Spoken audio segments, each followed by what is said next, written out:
O Boa Cláudio, tarde. Lana, o que que vocês acharam? O que que parece, pelo menos, esses primeiros aspectos apresentados hoje e detalhados mais cedo aí sobre a reforma administrativa, hein? Eu achei Parece. a reforma muito modesta. Há avanços interessantes, há coisas absurdas que estão sendo removidas, mas isso só vale para os novos servidores.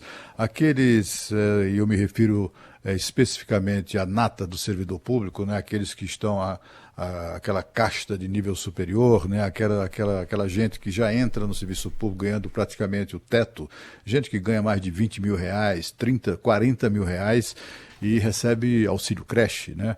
Que acaba incorporando aos seus salários malandragens, truques para engordar ainda mais os seus salários, enquanto a imensa maioria dos servidores ganha muito pouco, né? Esse projeto do governo, pelo menos, não afeta essa questão, né? As regalias, os privilégios, os penduricalhos todos, não há referências a isso, a não ser para quem vai vir no futuro. Né? Para aquele que nem nasceu ainda, mas vai acabar funcionário público, e para esses haverá um regime, uma relação trabalhista, né, uma relação contratual diferente, uma série de regras e tal que ele terá que seguir, não terá estabilidade no emprego, exceto se for carreira de Estado, tem uma série de mudanças que são uma modernização, digamos assim, da situação atual. Agora, o que há de desonesto na situação atual, são exatamente esses truques inclusive que são praticados com a anuência do Poder Judiciário, né?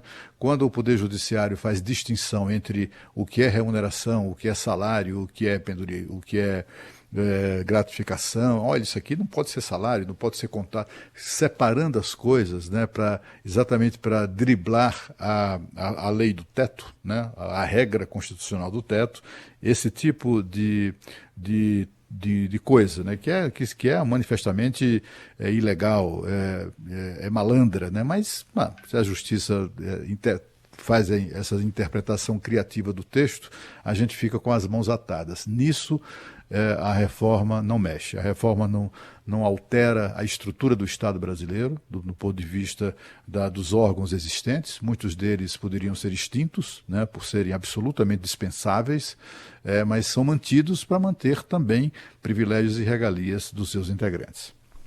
Cláudio Humberto, um levantamento do Banco Mundial mostrou que só no Executivo Federal, 96% a mais é o tamanho do salário de um servidor público comparado com um funcionário que desempenha a mesma função na iniciativa privada.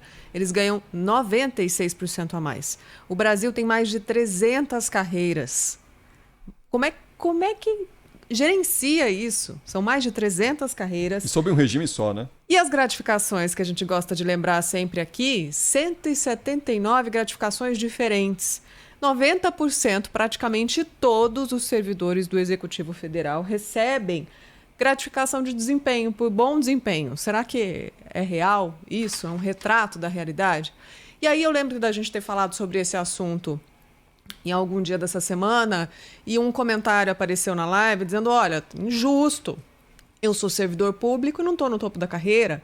E eu fui olhar esse número para a gente entender, quando a gente fala o serviço público no Brasil, o serviço público tem muitos serviços públicos dentro do serviço público.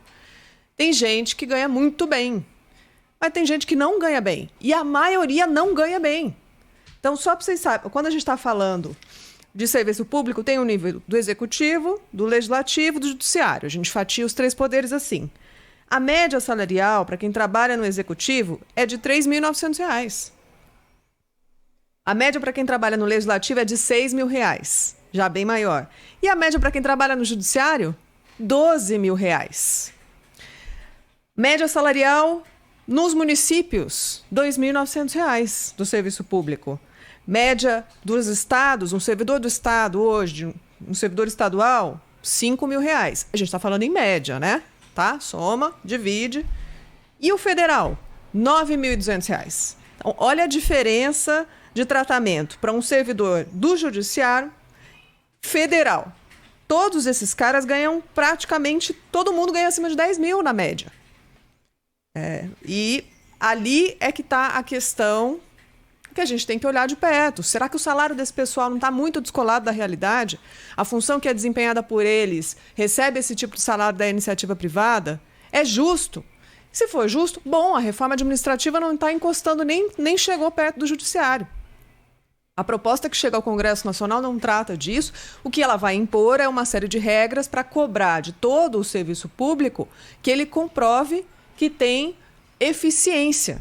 E aí a gente estava discutindo isso essa semana, o processo administrativo vai ser modificado, isso vai estar em discussão justamente para que as pessoas que não prestam um bom serviço deixem de ser servidoras.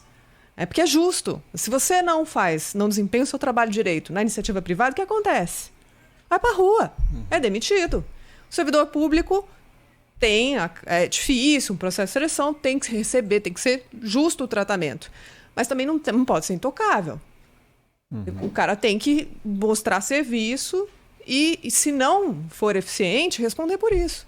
Então, acho que a reforma administrativa tem um papel essencial nesse ponto, mas até que essas divergências todas que eu apontei aqui sejam sanadas, acho que demora muito, né? Não é essa reforma administrativa que vai mudar essa realidade que eu acabei de falar para vocês. E com impactos muito longo prazo. A questão é do princípio, né, Cris? Porque a reforma só mexe no futuro, só mexe com os futuros servidores. Os atuais, não. Então, assim, em nome de preservar direitos adquiridos, acabam sendo preservados também, ou preservadas, né, todas as safadezas que foram feitas em nome do direito adquirido, inclusive esses penduricalhos sobre os quais temos falado aqui quase diariamente, né? Essa que é a questão. Não resolve o problema, a reforma, esse projeto de reforma, nem muito menos essa embromação do Rodrigo Maia, vai resolver o problema o problema fiscal que o Brasil enfrenta agora, hoje, né, 2021, 2020, né, 2021. Como é que vai fazer para pagar R$1 trilhão ao setor de salários no setor público? Como é que vai fazer para isso? Né? Como é que vai arrumar esse dinheiro aonde? Então tinha que resolver esse problema agora. Se não querem, se não é possível mexer nos salários, eu acho que os salários devem ser irredutíveis, né, em princípio, exceto, é claro, nesse período de pandemia. Mas eles nem sequer mencionam isso, né, não se recusam a discutir qualquer tipo de sacrifício do setor público. O de hoje, eu não estou falando do futuro. O que a gente espera é que o setor público atual, né, sofra um corte de despesa. Né? Se não dá para mexer no salário principal, que se mexa pelo menos nos penduricalhos. Não se pode considerar auxílio babá, né, uma coisa de direito adquirido. Auxílio creche para quem recebe 40 mil reais por mês. Isso é um insulto às pessoas. Inclusive porque é uma das razões pelas quais a base do serviço público, a imensa maioria, recebe pouco. Por quê? Porque essa casta recebe muito. Além de receber muito, ainda recebe auxílio moradia, recebe auxílio livro, auxílio jornal, auxílio paletó para trocar de roupa, para comprar sapato novo, e tudo isso por nossa conta. Né? E a reforma não mexe nisso. O projeto também apresentado pelo presidente da Câmara é cosmético, né? Corta 1.000 cargos, mas assim, corta também para o futuro. Os atuais ocupantes só, na medida em que forem aposentados ou falecerem eventualmente, os cargos serão extintos, né? E pronto, é só isso. São 20 mil cargos que tem, grosso modo, na Câmara dos Deputados. 20 mil entre cargos efetivos, né, e cargos em comissão.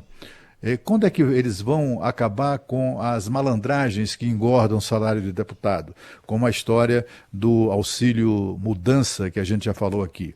Né? E tantas cotas e tantas verbas que acabam engordando o bolso, metendo dinheiro, enfiando dinheiro vivo no bolso do deputado. O deputado e senador nos custam 210, 215 mil reais por mês cada um.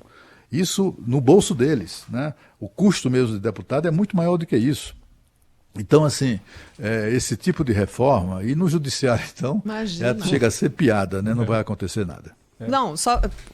Cláudio Humberto sempre cita auxílio isso, auxílio aquilo, auxílio creche.